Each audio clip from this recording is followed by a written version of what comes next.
Weekend itu adalah waktuku untuk berhenti sejenak dari rutinitas. Sebagai seorang istri dan ibu, memiliki 1 hari penuh setiap minggu yang benar-benar hanya untuk diriku sendiri, untuk beristirahat, berjalan pelan, dan menikmati hal-hal yang kusukai adalah sesuatu yang terlalu berharga untuk dilewatkan begitu saja. Dan sebagai pecinta buku, kali ini aku memutuskan untuk memanjakan diri dengan satu agenda sederhana, library hopping. Awalnya, aku sempat berencana untuk pergi lebih jauh, mungkin ke daerah pusat atau selatan. Tapi setelah seminggu penuh mengurus anak dan menjalani rutinitas harian tanpa bantuan, tenagaku hari ini rasanya tidak cukup untuk perjalanan sejauh itu. Lalu aku teringat satu perpustakaan yang pernah kudatangi sebelumnya, yang memiliki bangunan serupa yang letaknya tidak terlalu jauh dan belum sempat kukunjungi.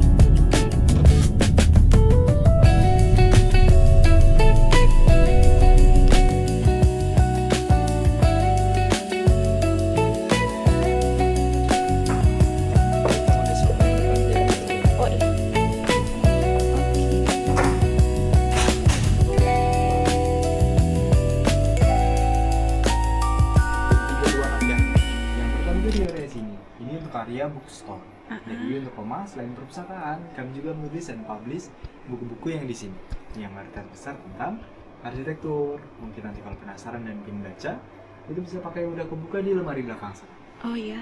Nah, selain itu karya bookstore, kami juga ada mini cafe. Buku menunya ada di belakang sini. Mungkin nanti kalau mau order, bisa sama saya maupun staff yang ada di sini. Untuk karya yang sobat makan sambil minum, itu cuma di area sofa depan, dalam sini, sama di lantai mezanin. Oh, oke. Nah, di lantai mezanin itu lebih ke tempat kerja gitu, jadi kayak working space gitu. Nah, kita juga ada free mineral, mungkin nanti kalau mau tinggal ngomong sama saya. Oke. Kita lanjut ke sini guys. Oke, nah ini ruangan aslinya, ruangan pribadi, living room, bisa diaksesnya cuma hari Sabtu sama Minggu. Untuk hari-hari biasa itu nggak bisa diakses karena biasanya untuk karya meeting, jadi kami biasanya meeting di sini. Dan mungkin nanti kalau kakaknya mau duduk di sini itu juga bisa, tapi ini yang Iya. kalau itu enggak.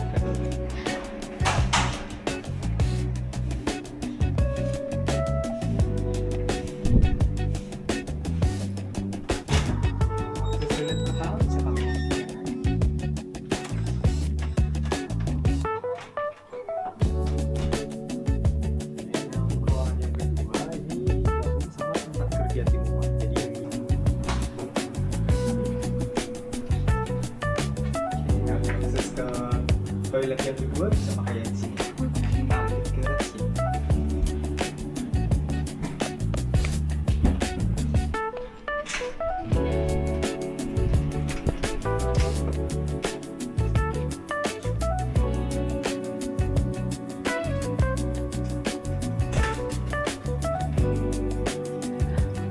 Kerusakannya itu di area sini ya.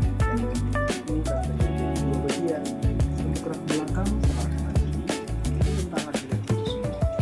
Arsitektur itu ada di sini dengan kapasitas. Akses wifi nanti bisa tanya saya lewat WA dan pesannya itu nanti saya kirim konten. Dan itu untuk karyanya kan selain di sofa atas, akan dikirim ke bawah ke basement. Nah, untuk akses ke basement ini tinggal satu saja. Itu lebih ke tempat bermain. Jadi kalau misalnya ada pengunjung bawa anak kecil, nah kesannya kan di sana. Nanti kalau kakaknya mau ke sana itu juga bisa. Kalau anak umur 3 tahun bisa nggak ya? Bisa. Bisa. Saya juga bisa. Tuh. Biasanya.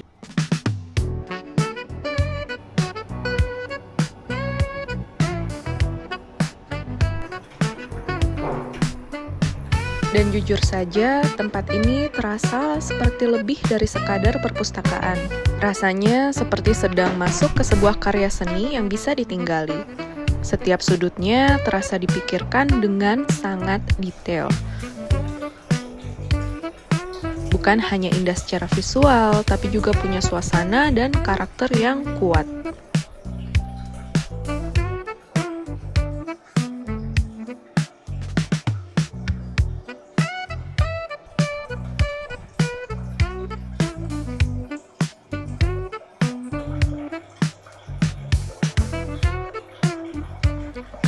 kita suka mengunjungi museum, galeri, atau ruang seni, pasti kita akan langsung menyadari bahwa bangunan ini dibuat dengan sangat intensional. Seolah setiap ruang memiliki filosofi sendiri. Cahaya yang masuk, material bangunan, susunan rak, hingga atmosfer sunyinya terasa dirancang dengan penuh pertimbangan, bukan sekadar dibuat asal nyaman.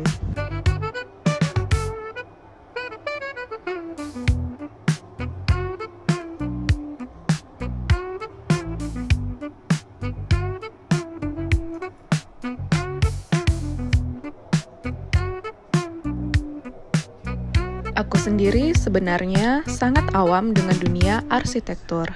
Tapi justru karena itu, tempat ini terasa menarik. Di sini ada begitu banyak buku tentang arsitektur dan desain yang membuatku sadar bahwa arsitek pun sama seperti seniman lain. Kalau pelukis menuangkan karya melalui kanvas, maka arsitek menuangkan keindahan melalui ruang dan bangunan.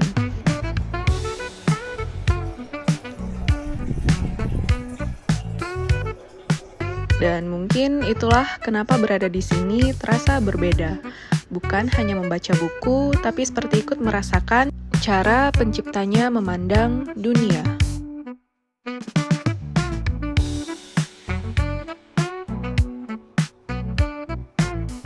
Yang kusukai dari perpustakaan ini adalah koleksi bukunya yang sangat beragam.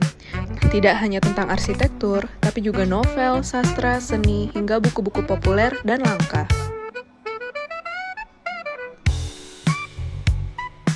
Dan tidak kusangka di antara rak-rak itu, aku akhirnya menemukan satu novel yang sudah lama sekali kucari, novel karya Sophie Kinsella dengan nama penanya yang lain, Madeleine Wickham.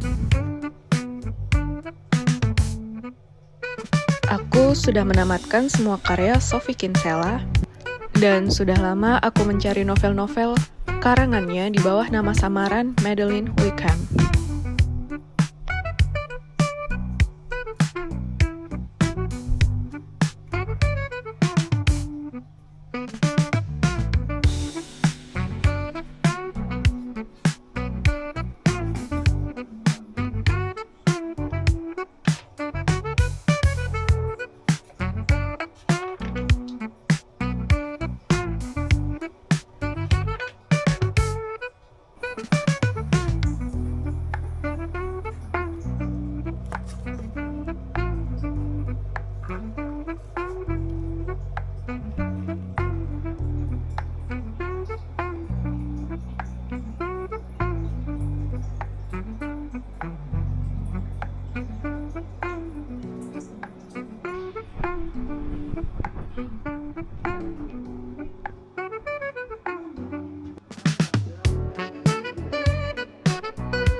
Kunjungan perpustakaan ini dibagi menjadi 3 sesi dan hari itu aku hanya mendapat 1 sesi kosong saja.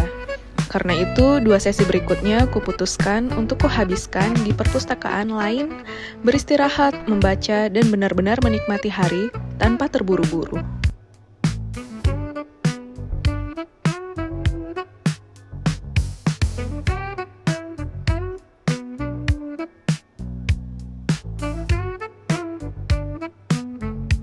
Tidak semua perjalanan harus jauh untuk terasa berarti.